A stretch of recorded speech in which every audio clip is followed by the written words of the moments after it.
저는 아마존에서 금융사업 개발을 담당하고 있는 지성국이고요. 처음에 이제 저희가 한 몇 년 전에 클라우드 사업을 처음 시작했을 때는 사실 핀텍과 클라우드만 쓰는 사업이라고 이제 생각을 되게 많이 했었던 것 같아요. 근데 이 클라우드 사업이 성장하는 속도가 다른 어떤 IT 사업보다 되게 빠른 것을 요즘 되게 많이 느끼고 있습니다. 그래서 사실 그 가장 큰 드라이버 중에 하나가 클라우드의 보안 관련된 기능들이 점점 개선되고 그 속도가 이제 엔터프라이즈도 써도 손색 없는 부분까지 성장한 게 가장 큰 드라이버가 아닌가라고 저희는 생각을 하고 있고요. 그래서 이제 사실 저희가 처음에 클라우드 사업을 한다라고 했을 때 저희 NDJC 사장님에게 거의 모든 고객들이 어벽을 불문하고 물었던 게 보안 관련된 거였다라는 거예요. 데디케이트 돼 있지 않고 피지컬하게 분리도 안 돼 있고 논리적인 망분리, 유저 구분으로 퍼블릭한 데이터가 과연 침해를 안 받으면서 쓸 수 있는가라는 질문이 이제 항상 먼저 나왔기 때문에 저희가 모든 기능을 개발하고 그런 우선순위를 정할 때 시큐리티가 사실 잡 제로라고 저희는 내부에서 얘기를 합니다. 그래서 동일한 리퀘스트가 들어오고 동일한 경중이면 항상 시큐리티 관련된 기능을 업데이트하는 쪽으로 저희는 내부 의사결정이 돼 있고, 그래서 크게 내부적으로는 요 5가지 정도의 원칙을 가지고 저희가 서비스를 개발을 하고 있습니다. 그래서 모든 서비스를 개발할 때 첫 번째 여러 가지 기능면도 보겠지만 두 번째 반드시 통과해야 되는 것은 시큐리티 관점에서 비저빌리티와 고객이 원하는 감사 가능성을 제공할 수 있냐는 관점에서 렌즈를 반드시 들이되게 돼 있고요. 두 번째는 그 서비스를 사용했을 때 항상 증적이 심리스하게 실시간으로 모니터링 돼야 된다는 게 두 번째 원칙이고요.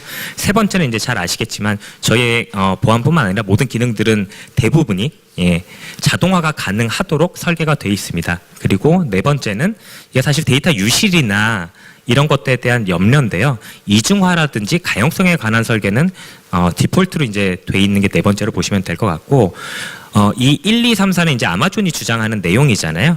그것에 대해서 다섯 번째는 뭐냐면 다양한 인증과 제3자 인증 기관의 서티피케이션을 통해서 그런 것들의 증적과 크레딧을 남긴다라는 얘기입니다. 그래서 뒤에 설명이 되겠지만 저희가 사실 상당히 많은 증적을 갖고 있고 증적의 상당 부분은 고객들이 요청을 하셔서 저희가 딴 증적들입니다. 그래서 그런 식으로 저희의 시큐리티 관련된 메커니즘이 돌아가고 있다라고 보시면 될 것 같고요. 이제 본격적으로 클라우드의 보안 그리고 근본에 이제 발표된 규정에 관련돼서 좀 말씀을 드리도록 하겠습니다.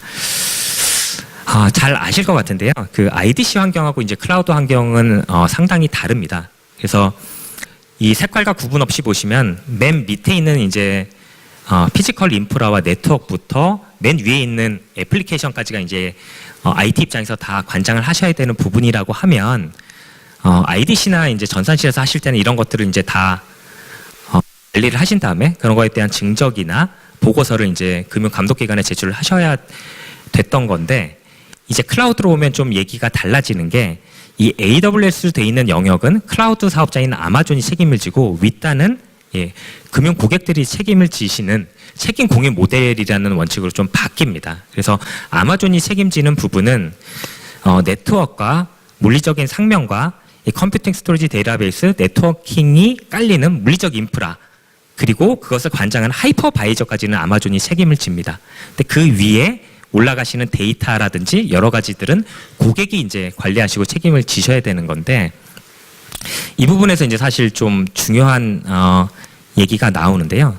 저희가 질문을 많이 받는 게 아마존 클라우드를 쓰면 데이터 보안은 아마존이 보는 거 아니냐라는 말씀을 많이 물으시거든요. 근데 사실 원칙적으로 불가능하고요. 저희는 하이퍼바이저까지만 책임을 지지 위에 있는 데이터에 대한 암호화를 하실지 어떤 방식으로 하실지에 대한 것들은 이제 고객이 책임을 지셔야 됩니다. 그래서 저희가 데이터를 볼 수 없기 때문에 대신 해드릴 수도 없고 그 부분에 대해서도 책임을 지지 않는다는 모델로 생각을 하시면 될 것 같습니다. 그래서 클라우드에서 가장 큰 다른 점이 책임 공유 모델이라는 모델이고, 결국 클라우드 사업자인 아마존은 하이퍼바이저까지만 책임을 지고 그 위에 있는 부분은 고객의 옵션으로 선택을 하셔야 된다는 걸로 이해를 하시면 될 것 같습니다. 이번 장에서는 이번에 개정된 한국전자금융감독 규정에 관련해서 어떤 식으로 저희가 대응을 하고 있는지를 간단히 좀 설명을 드리도록 하겠습니다. 잘 아시겠지만 1월 1일 날 개정이 됐고요. 그래서 주요 내용은 사실 작년까지는 이제 비중요 시스템이라고 하는 그 클라우드 이용 가이드라인이 있었습니다. 거기하고 이제 크게 한 5가지 정도가 다른 점으로 보시면 될 것 같은데요. 일단 작년에는 사실 개인 신용 정보나 구역 식별 정보를 올릴 수가 없었던 것을 이번에는 허용한 게 이제 첫 번째 내용이 될 것 같고요. 두 번째는 클라우드 서비스, 사업자별 안정성에 대한 평가 기준을 제시한 게 가장 큰 차이점이라고 보시면 될 것 같습니다. 그리고 세 번째는 클라우드를 사용할 때 고객사 내부에서 안정성 평가를 하고 그 워크로드에 대해서 정보보호심의위원회의 의결을 통해서 이제 클라우드 이용을 할 수 있는 프로세스에 관련된 내부 통제를 명시를 하셨고요. 그리고 네 번째는 클라우드를 이용할 때 관계 당국의 보고 의무를 명시를 하셨습니다. 그리고 마지막으로는 국내에 소재한 데이터 센터를 보유한 사업자의 클라우드에만 금융 관련된 중요 워크로드는 올릴 수 있다라는 게 5번째 내용으로 보시면 될 것 같습니다. 그래서 크게 요약은 5가지인데 많이 보셨을 것 같은데 이 가이드라인이 한 150페이지 정도 됩니다. 그래서 상세 내용으로 나와 있고요. 그래서 요약을 하면 한 4단계로 됩니다. 그래서 사전 준비를 하셔야 되는 단계가 있고 이제 클라우드 사업자 및 파트너하고 계약 체결을 하시는 단계가 있고 세 번째로는 보고와 이용을 하시는 단계, 그리고 네 번째는 불가피하게 클라우드 서비스를 종료하셨을 때 출구 전략을 어떻게 할 거냐, 이런 크게 4가지 카테고리로 구성이 됩니다. 그래서 크게는 이렇게 보시면 되지만 저희가 좀 컬러링을 구분을 했는데요. 그 파란색으로 되어 있는 부분은 금융사 자체적으로 좀 하셔야 되는 부분이고 오렌지색으로 되어 있는 부분은 금융사와 클라우드 제공자사 간에 같이 협의를 통해서 만들어야 되는 부분으로 생각을 하시면 될 것 같습니다. 그래서 내용이 워낙 많아서 이거를 이제 짧은 시간 내에 다 설명은 드릴 수 없을 것 같고요. 오늘은 각각에 대해서 아주 어떤 식으로 이게 구성이 되고 어떤 식으로 자료를 준비하시면 되는지에 대한 예시 정도만 보여드리도록 하겠습니다. 사전 준비를 보시면 업무 연속성 계획 및 안전성 확보 조치라는 항이 있습니다. 상당히 이제 디테일하게 요구하시는 게 많은데 그 중에서도 업무 연속성 계획 중에서도 이제 데이터 백업 관련된 부분입니다. 그래서 요청을 하신 게 이런 것들을 꼭 금융사가 클라우드를 이용할 때 챙겨야 된다고 얘기를 하셨던 게 대이터가 이중화가 되거나 소산이 돼야 되고 데이터의 복원 테스트 및 무결성 테스트를 정기적으로 수행을 해야 되고 또 백업 데이터에 대해서도 접근 통제나 거버넌스가 이루어져야 되고 네 번째는 백업 데이터조차도 암호화가 돼야 된다는 겁니다. 그래서 이제 아시겠지만 AWS에 사실 그 데이터 저장 관련된 서비스는 이제 상당히 많은데 각각 서비스들을 이제 사용해서 서비스를 워크로드 이제 구성을 하실 거잖아요. 그래서 그런 차원에서 보시면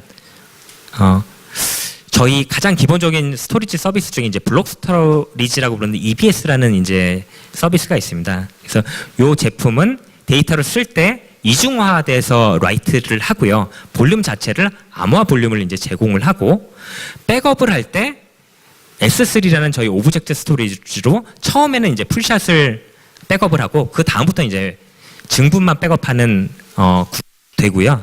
또 백업을 하다가 예를 들어 한 달이 지났을 때는 사실 소산이 필요하다라고 하면 라이프 사이클을 그냥 지정을 해주시면 돼요. 한 달이 지나면 이건 테이프 소산인 저희 글래셔라는 프로덕트로 넘겨라 라고 하면 라이프 사이클이 자동화가 되고요.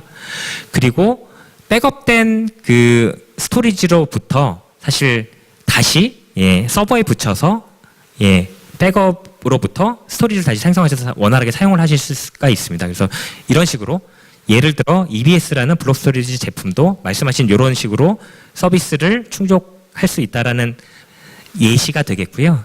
이제 다른 스토리지 제품인 오브젝트 스토리지도 마찬가지입니다. 이 제품은 기본적으로 3개의 가용 영역에 6번을 저장을 하게 돼 있어요. 그래서 이중화를 넘어서는 요건을 충족을 하고요. 가용성도 이제 사실 상당히 높다라고 보실 수 있고 암호화에 관련된 옵션도 전송이나 보관 시 모두 암호화가 가능하고 접근 제어도 사실 버켓 단위뿐만 아니라 리소스 단위로도 이제 접근이 제어가 가능한 여러 가지 옵션을 제공을 하고 있습니다. 또 다른 제품인 저희 이제 그 나스 스토리지로 보시면 될 것 같은데요. 뭐 역시 가용 영역에 중복 저장이 가능하고 역시 암호화도 트랜짓이나 레스트 시에도 모두 가능하고요. 그리고 이 나스 스토리지 간의 백업 구성도 가능합니다. 그리고 뭐 많이 쓰시는 이 데이터베이스 제품도 역시 뭐 액티브 스탠바이를 통해서 고가형성 설계가 가능하시고 말씀하셨던 여러 가지 기능들이 이제 충족을 한다라는 얘기고, 그래서 사실 모든 서비스들이 기본적으로 충족을 하지만 결국 어떤 서비스를 써서 아키텍처를 만들어서 이거를 맞출 수 있느냐라는 게 이제 궁금하실 텐데 크게 다르지 않다라고 저희는 생각을 하고 있습니다. 그래서 방금 말씀드렸던 이제 여러 가지 옵션들인데 그 위에 있는 오브젝트 스토리지 같은 경우는 뭐 여러 가지 단위로 접근 제어도 가능하고 암호화도 가능하고 아카이빙도 가능한 거고요. 밑에 있는 제품들도 스냅샷을 뜨거나 또는 테이블 백업이나 이런 여러 가지 암호화라든지 저장에 관한 옵션이 가능하고, 또 간혹 고객 중에서는 온프레미스하고 데이터를 동기화하시는 고객도 있으세요. 그런 경우에는 데이터 싱크라는 서비스를 통해서 저희 나스 스토리지 제품인 EFS 같은 경우는 온프레미스 데이터 마운트가 가능합니다. 그래서 데이터를 이렇게 싱크를 온프레미스하고 해서 쓰시는 텍처도 구성이 가능합니다. 그래서 데이터 백업 관련된 거는 상당히 많은 스토리지 제품이 있지만 각각의 기능들이 가이드라인에서 요청한 요구사항을 충족하실 수 있는 설계를 이미 돼 있다라고 보시면 될 것 같고, 결국 원하시는 워크로드를 어떻게 구성하고 그런 것들이 어떤 식으로 된다는지를 이제 증적을 잘 제공하시면 될 것 같다라고 저희는 생각을 하고 있습니다. 그래서 사실 실제 워크로드를 올리고 이 아키텍처를 리뷰를 할 때 저희 솔루션 아키텍트라고 많이 리뷰를 하세요. 그러면서 이런 것들을 같이 봐드릴 수 있기 때문에 그런 것들은 나중에 저희 영업팀에 연락을 주시면 될 것 같습니다. 그리고 이제 그 사전 준비 단계에서 또 요청을 하신 것 중에 하나가, 이것도 역시 예시인데요. 취약점 분석 및 평가를 하라는 규정들이 있습니다. 근데 이제 저희는 그 클라우드 사업을 진행을 하다 보니까 일부러 비정상적인 트래픽을 발생시켰을 때는 저희 보안팀에서 먼저 사전 차단을 걸어요.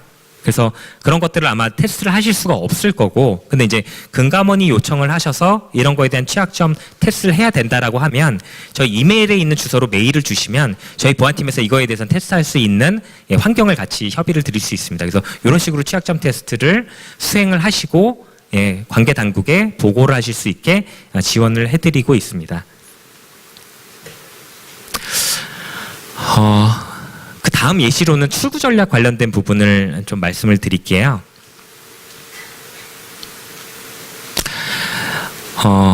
왼쪽에 있는 것들이 그 출구 전략 방법, 대체 사업자 또는 솔루션, 이런 것들에 대해서 이제 금융사가 준비를 하라고 말씀을 하셨는데, 저희가 이제 사업자 관점에서 다른 사업자에게 가는 거를 조언을 드릴 수는 없어서 저런 부분은 이제 고객들이 하셔야 되는 거고, 사업자 입장에서 지원을 해드릴 수 있는 거는 그 밑에 있는 두 개인 것 같아요.